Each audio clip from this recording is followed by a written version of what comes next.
আমরা এখন দাঁড়িয়ে আছি চায়ের দেশ ও হিমালয় কন্যা পঞ্চগড়ে।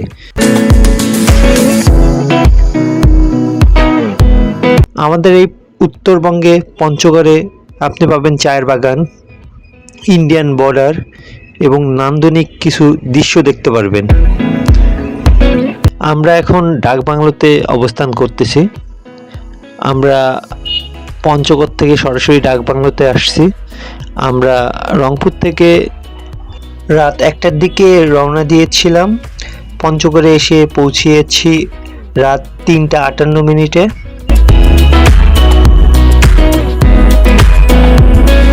আমরা ডাকবাংলোটা ভালো মতন ঘুরবো। এখান থেকে সকালে নাস্তা করে আমরা অন্য জায়গায় যাব। তো দেখুন ডাকবাংলোটা কত সুন্দর। আপনাদের আরেকটা জিনিস দেখাবো, মজার জিনিস, সেটা হলো এই যে এটা হলো মহানন্দা নদী মাঝখান দিয়ে চলে গেছে। ওদিকে ইন্ডিয়া আর এদিকে আমাদের বাংলাদেশ। দেখুন লিখেছে সামনে সীমান্ত অতিক্রম করা নিষেধ। এই জায়গা থেকে দাঁড়িয়ে কাঞ্চনজঙ্ঘা দেখে মানুষ।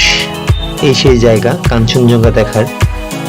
সামনে কুয়াশার জন্য কিছু দেখা যাচ্ছে না।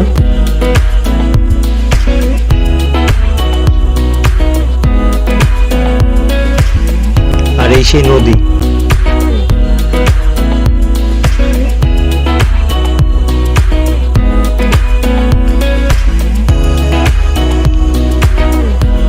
ঠান্ডা, প্রচুর পরিমাণ ঠান্ডা ছিল সকাল থেকেই, মানে আমরা নামার পর থেকে এত পরিমাণ ঠান্ডা ছিল বলে বুঝাইতে পারবো না।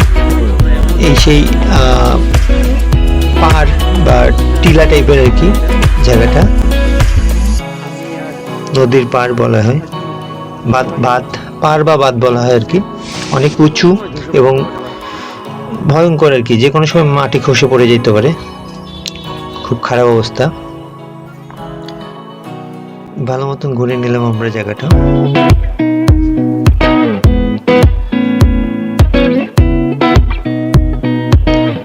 ঘোরার পর আমরা চলে গেলাম তেঁতুলিয়া বাজারে। এই সেই তেঁতুলিয়া বাজার। এই তেঁতুল গাছকে কেন্দ্র করেই সম্ভবত তেঁতুলিয়া নামকরণ হয়েছে। আমার ঠিক জানা নেই, আমার এটা ধারণা আর কি। কেউ যদি সঠিক কারণটা জেনে থাকেন তাহলে দয়া করে কমেন্টে জানাবেন কি কারণে নামকরণ হয়েছিল এই তেঁতুলিয়ার। এই তেঁতুল গাছকে কেন্দ্র করে না অন্য কারণ। তো আমরা চলে আসলাম ইন্ডিয়ান বর্ডারে সব তেঁতুলিয়া থেকে। এখানে বর্ডারে বেশ কিছুক্ষণ ছিলাম।